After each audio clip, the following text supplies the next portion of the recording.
欢迎收看《理说当然》，亲眼所见的神仙事儿。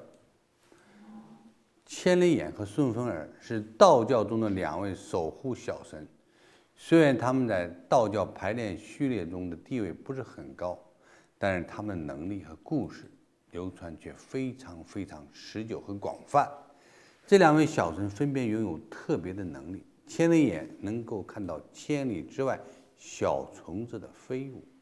顺风耳则能听到千里之外露水滴到荷叶上的声音。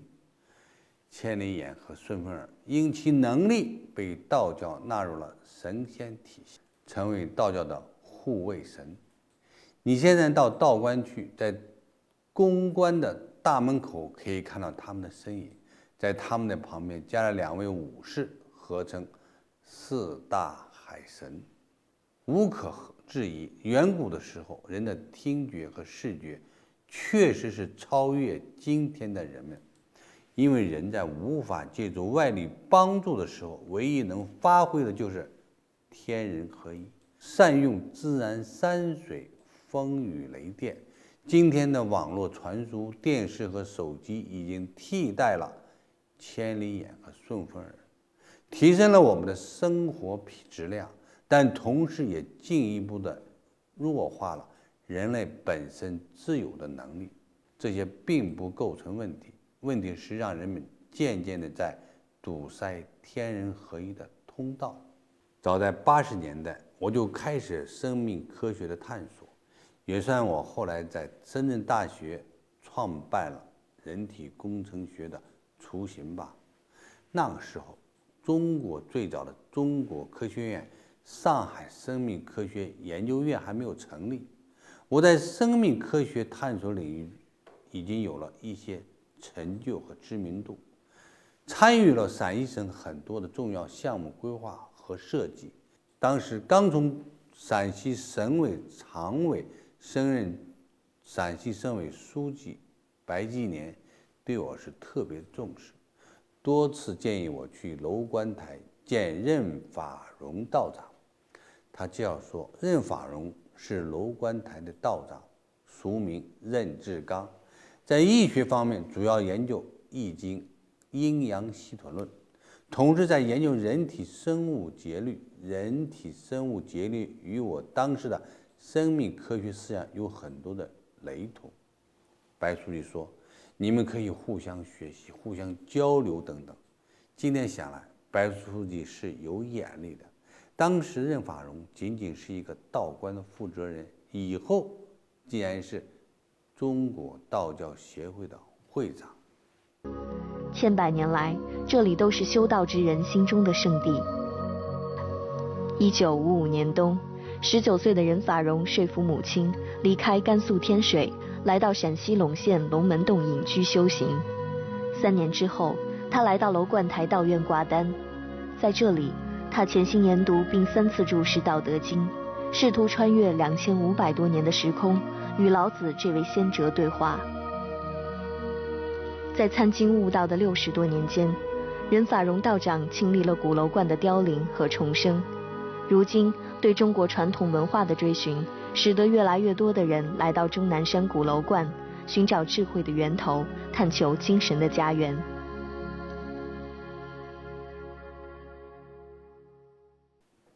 在白书记的催促下，我和一批朋友随白书记来到了距西安70公里的周址楼观台。这可是中国道教最早的重要圣地，因其缩金台犹如珠海松林珠浮起的方舟，所以被称为楼观台。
在卢甘台，经白书记的介绍，我们和任法荣道长谈起了道教及人体节律的学术问题，其中有一个缘故，促成了我与任法荣道长很亲近。任法荣是甘肃天水人，我则是在天水长大的。说到故里，总是有一种乡情的认同。当时的社会风气朴实，老乡见老乡，有话说不完，不像今天已经是老乡见老乡，背后打一枪。我们之间的话也就多了起来。我们一群人从道观内说到道观外，边走边聊。言谈中，白书记似乎对我和一起去的年轻学者似乎特别重视和抬举，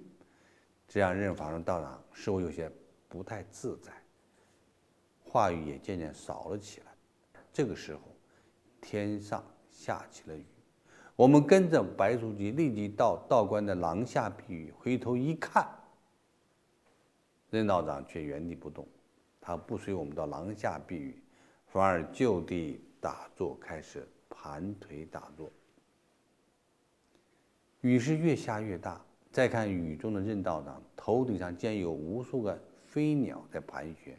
飞鸟以逆时针的左旋运动，鸟越来越多，形成了一个空中的隔层，如同屋檐挡住了雨水。飞鸟下的任法荣道长